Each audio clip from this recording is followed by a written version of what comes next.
Assalamualaikum warahmatullahi wabarakatuh.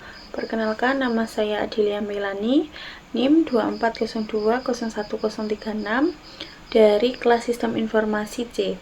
Nah, di sini saya akan membuat video untuk memenuhi tugas dari mata kuliah Rekayasa Perangkat Lunak, yang mana adalah video yang berisi rangkuman dari materi yang diberikan oleh dosen saya dari mulai pertemuan 1 hingga pertemuan 14. Nah, untuk memudahkan saya menjelaskan dari materi 1 sampai 14, di sini saya membuat PPT yang mana isinya ya sesuai materi tersebut supaya lebih ringkas. Oke. Kita mulai saja dari yang pertama, yaitu pengantar dan sejarah rekayasa perangkat lunak atau RPL. Nah, RPL sendiri itu adalah apa? RPL adalah rekayasa perangkat lunak ya, software engineering, yang mana artinya adalah disiplin ilmu yang membahas semua aspek produk perangkat lunak.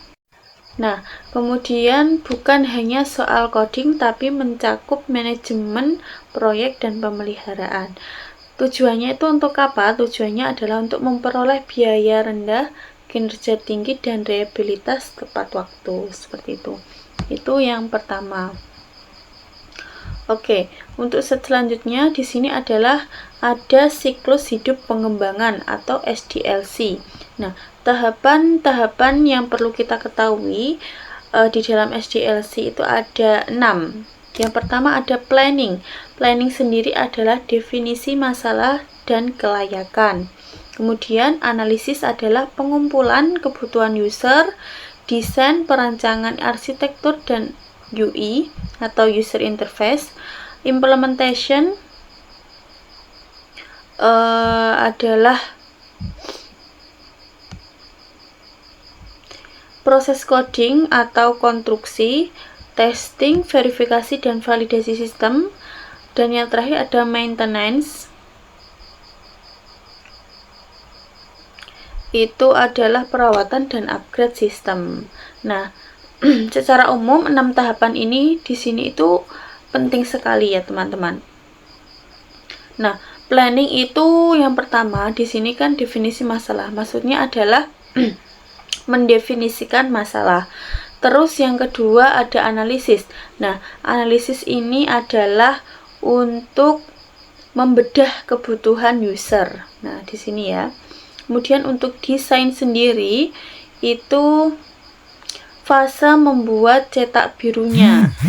Nah, seperti itu. Nah, kalau implementation atau implementasi alias coding, sama saja ya, implementation atau coding. Terus kelima ada testing atau integration, dan integration itu untuk memastikan tidak ada bug atau bugging. Yang terakhir sudah saya jelaskan tadi, ada perawatan dan upgrade sistem. Itu ya intinya perawatan setelah sistemnya itu rilis. Terus yang slide keempat ada proses perangkat lunak dan agile. Nah, di sini ada 3 ya. Ada individu dan interaksi, software berfungsi, dan kolaborasi klien. Nah, ada 3. Nah, di sini ada individu dan interaksi. Nah, di sini ada 3 tersebut. Yang pertama ada individu interaksi, yaitu lebih diutamakan daripada proses dan alat kerja. Yang kedua ada software berfungsi, lebih utama dibanding dokumentasi yang komprehensif. Maksudnya itu menjadi jembatan antara pengguna memberikan instruksi dan perangkat kerak itu sebagai pelaksana. Nah, terus yang ketiga ada kolaborasi klien. Di sini itu fokus pada kerja daripada renegosiasi kontrak. Nah, seperti itu. Untuk selanjutnya pada slide 5, ragam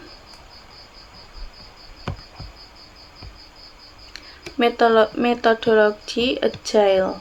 Nah, di sini ada beberapa ya.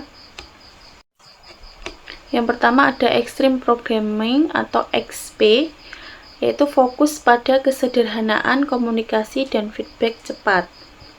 Kemudian yang kedua ada Scrum, menggunakan iterasi yang disebut sprint 1-4 minggu. Ini metodologi ya, ragam-ragamnya. Terus ada RAD atau Rapid Application Development, menekankan siklus pendek dan cepat. Terus yang terakhir ada FDD, yaitu Feature Driven Development, berfokus pada hasil fitur yang nyata. Nah, seperti itu.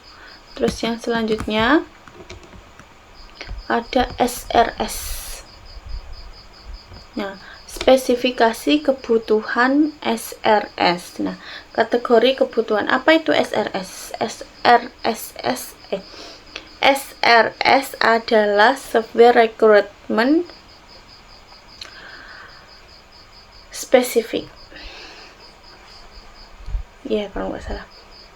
Kemudian kategori kebutuhannya itu fungsional, non-fungsional, dan domain. Nah, kalau kebutuhan fungsional menjelaskan apa yang harus dilakukan sistem. Maksudnya itu apa yang harus dilakukan sistem, yaitu entah input, output, dan juga prosesnya. Kemudian untuk non-fungsional adalah batasan layanan seperti keamanan, kehandalan, dan performa. Itu atau bisa disebut dengan batasan kualitas dan operasional sistem. Yang ketiga ada domain atau persyaratan khusus dari bidang aplikasi sistem. Nah, untuk SRS sendiri itu menggunakan standar IEEE untuk menjamin struktur yang baku. Selanjutnya ada rekayasa sistem. Di sini ada contoh gambarnya ya. Pandangan holistik terhadap pembangunan sistem berbasis komputer yang menggabungkan elemen. Ada hardware, software, database, dan manusia. Nah, pendekatan maksudnya itu rekayasa sistem di sini kan ada hardware, database, software, dan manusia. Nah, pendekatan yang menggabungkan dari berbagai keahlian untuk mewujudkan sistem yang sukses. Fokusnya itu mendefinisikan kebutuhan pelanggan di awal dokumentasi, persyaratan, dan validasi sistem secara menyeluruh. Yang nomor 8 ada perancangan arsitektur software. Kita bisa lihat di situ ada gaya arsitekturnya apa saja, terus karakteristik utamanya apa saja. Di sini sudah bisa dilihat ya isi-isinya. Nah, tujuannya itu di sini adalah untuk menghasilkan blueprint sebelum membangun fisik sistem. Nah, untuk prinsip modularnya itu membagi sistem menjadi bagian kecil untuk mengurangi kompleksitas. Dan elemennya itu ada modul database, atribut, ciri atau fungsi, dan hubungan antar komponen. Nah, di sini ada data, ada objek, ada layer, ada ini terakhir. Nah, bisa dilihat di sini ya teman-teman. Oke, selanjutnya sesudah perancangan arsitektur software, kita lanjut di pemodelan sistem UML. Nah, lalu bagaimana cara kita menggambarkan arsitektur dan kebutuhan tadi agar lebih mudah dipahami? Nah, jawabannya tentunya menggunakan UML ini atau Unified Modeling Language. Nah, di sini ada perspektif pemodelan yang sudah dijelaskan di PPT ini. Nah, maksudnya itu adalah UML sendiri adalah bahasa standar visual. Beberapa UML yang sering kita buat di kampus, maksudnya supaya lebih mudah ya. Use case diagram itu digunakan untuk melihat interaksi aktor dan sistem. Kemudian class diagram itu untuk melihat struktur datanya, dan activity diagram itu untuk menggambarkan alur prosesnya. Seperti itu. Terus kita lanjut, di sini ada model proses perspektif. Nah, di sini ada sebuah gambar waterfall, kemudian incremental, dan ini evolutionary atau spiral. Nah, kemudian kita lanjut di model perspektif. Nah, di sini sudah ada waterfall, incremental, dan juga spiral. Nah, meskipun zaman modern sekarang lebih banyak yang pakai agile, kita itu nggak boleh melupakan model proses klasik yang disebut model perspektif ini. Nah, model air terjun yang jalurnya linear dan kaku tapi sangat cocok untuk kebutuhan proyeknya sudah pasti banget di awal. Nah, selain itu ada model incremental yang merilis fitur secara bertahap, dan model spiral ini incremental, ini spiral yang sangat fokus pada analisis risiko proyek skala besar. Lanjut, untuk selanjutnya ada studi kasus arsitektur B2B. Nah, di pertemuan 10 ini kita itu dihadapkan dengan realita dunia industri lewat studi kasus sistem B2B. Nah, di sini kita diajarkan tentang analisis trade-off. Intinya, di dalam membuat software nggak ada arsitektur yang sempurna untuk segala hal. Kita itu harus pintar-pintar memilih dan mengorbankan sesuatu demi hal lain.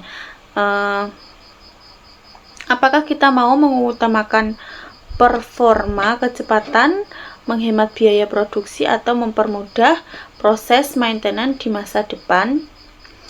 Semua itu harus dihitung secara matematis berdasarkan prioritas bisnis. Nah, seperti itu ya. Di sini ada analisis trade-off, team role, dan UML modeling. Yang selanjutnya ada arsitektur sistem terdistribusi. Nah, sekarang itu kita akan bahas teknologi modern di pertemuan 11 ini, yaitu arsitektur sistem terdistribusi. Nah, di era internet ini, pemrosesan data nggak cuma dilakukan di satu komputer saja. Selain menyebar di banyak perangkat yang terpisah secara fisik, supaya komputer ini bisa saling ngobrol dan lancar lintas jaringan, kita itu juga butuh yang namanya middleware. Nah, ini layanan perantara. Nah, itu. Dan mekanisme RPC atau remote producer call. Nah, ini RPC. Terus untuk memanggil fungsi jarak jauh yang aman. Terus yang terakhir ada LAN dan WAN. Ini adalah jaringan penghubung antar komputer. Untuk LAN dan WAN ini saya juga kemarin sempat belajar pada mata kuliah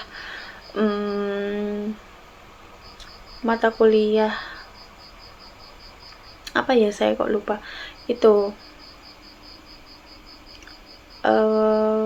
saya lupa ya, pokoknya saya belajar tentang kabel-kabel ini.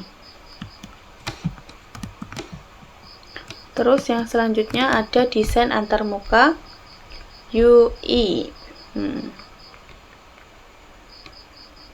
Nah, software secanggih apapun kalau tampilannya membingungkan, pasti bakal ditinggalin sama user, karena tampilannya estetik yang bagus itu pastinya juga memikat para user ya, teman-teman. Nah, di sini ada 3 golden rules.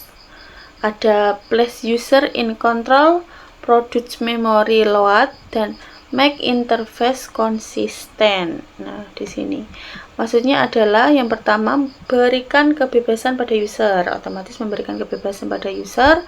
Terus reduce memory load adalah meminimalkan hafalan user, dan yang terakhir adalah konsistensi tampilan dan navigasi. Nah, jadi itu. Analisis UI melibatkan profil user, tugas, konten, dan lingkungan kerja. Yang selanjutnya adalah karakteristik real time, sistem real time. Nah, di sini ada tipe software khusus yang namanya sistem real time. Nah, di sistem ini batasan waktu adalah segalanya. Telat sekian milidetik saja akibat bisa fatal. Sistem ini dibagi menjadi 2. Ada hard real time sama soft real time. Nah, ini. Nah, di sini di mana batasan waktu mutlak dan nggak boleh meleset sama sekali. Contohnya software pengendali pesawat atau rem mobil, contohnya gitu. Dan soft real time sendiri itu adalah masih punya sedikit toleransi keterlambatan. Contohnya ya video streaming seperti YouTube ini. Yang ke-15 ada untuk yang terakhir, ini adalah ada analisis dan desain berbasis objek. Nah, di sini ada paradigma modern berdasarkan abstraksi dunia nyata melalui objek kerja. Untuk isinya di sini sudah dijelaskan ya. Sudah saya cantumkan. Ya, intinya adalah jika encapsulation adalah penyembunyian detail implementasi, inheritance adalah pewarisan sifat induk ke anak, terus polymorphis adalah satu nama fungsi banyak. Seperti itu. Oke. Terus di sini sudah selesai. Oke, mungkin cukup untuk materi yang bisa saya sampaikan. Nah, inti dari penjelasan saya dari awal hingga akhir, dari pertemuan pertama hingga ke-14 adalah software yang bagus itu lahir dari proses manajemen yang benar. Oke, semoga video ini bermanfaat bagi kita semua, bagi teman-teman. Kurang lebihnya mohon maaf. Assalamualaikum warahmatullahi wabarakatuh.